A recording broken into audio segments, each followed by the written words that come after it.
That's the make point. sense. That's the New point. Zealand, I don't know Yes. exactly what they're doing Yes. today, but they make sense in their laws and in Australia makes sense. Drink first. Yeah. Do you know the history of New Zealand, though? They came to the very verge of utter disaster Right. with their socialist system, and one of their prime ministers, I wish I remembered the man's name, I read an article about him years ago, came in there and privatized everything. Yep.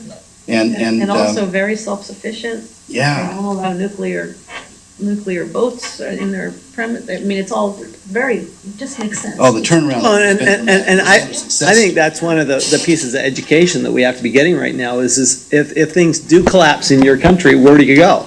Well, that's the reason I kind of brought up the thing about the U.S. is that, let's say you're living in Mexico or South America or Africa, or, Asia, and you say, well, I'm a little shaky in my own country, I should, get footing someplace else. They can call you or Garrett, Sure. set up a Wyoming LLC, and then you can buy oil from Reef, and then you're setting up an account here, and the money piles up here. Now, I recommend doing it legally. Sure.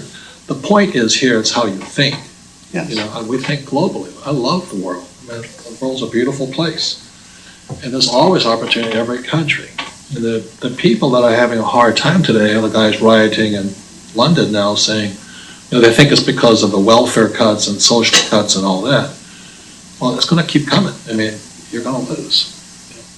We can't afford to pay for social welfare, and that from the president on down.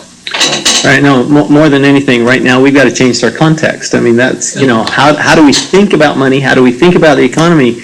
If you're trying to hold on to the status quo, I mean, Thinking that it's going to come back. man, you're in deep trouble. I just think that, to me, that's the riskiest position you could ever be in. So if you were a citizen of, let's say, Mexico, and they called you, what would you do legally to establish them here? Sure, well, we'd set things up so that, they had a Mexican company, they had a U.S. company, and that they're, you want to make sure the taxes are set up so they don't pay taxes twice, both once in the U.S. and once in Mexico.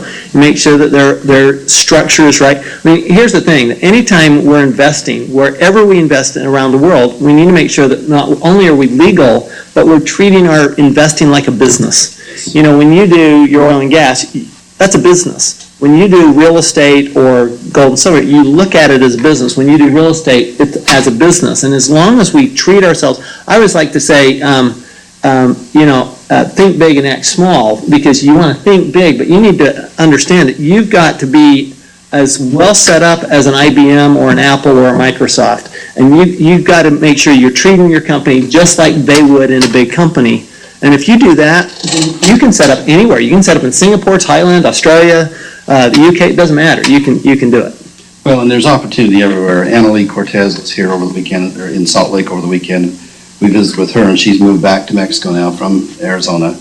And it's fascinating listening to what she's doing down there. She's doing exchanging of property, irrespective of the fact they don't have a 1031 code in Mexico.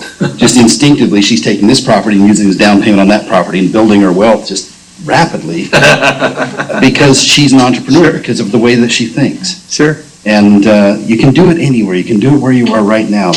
I don't know of a country on earth. There might be a few that are under, iron-handed rule, but most places you can. And if you can't do it as well in your country, come to the Well, and going to your point about being a global citizen, I think more than ever we have to be a global citizen, even from a tax standpoint, because we have to understand what we have now is we're looking at ways that we can do tax planning globally for our clients so that those countries that have good tax benefits, we can get the good tax benefits and still have access to the money. I mean, it's that kind of thinking that we have to change in a global economy, that you're not just selling, nobody sells anymore just in the U.S. or just in Estonia or just in Mexico.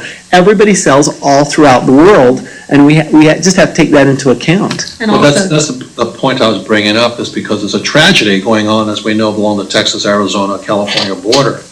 It is people are risking their lives to cross the border. Right. Losing their lives to do it. If they did it from a corporate point of view, corporatocracy, Exactly. they would just call Tom up and say, let's set it up this way. They can Right. cross legally. Mhm.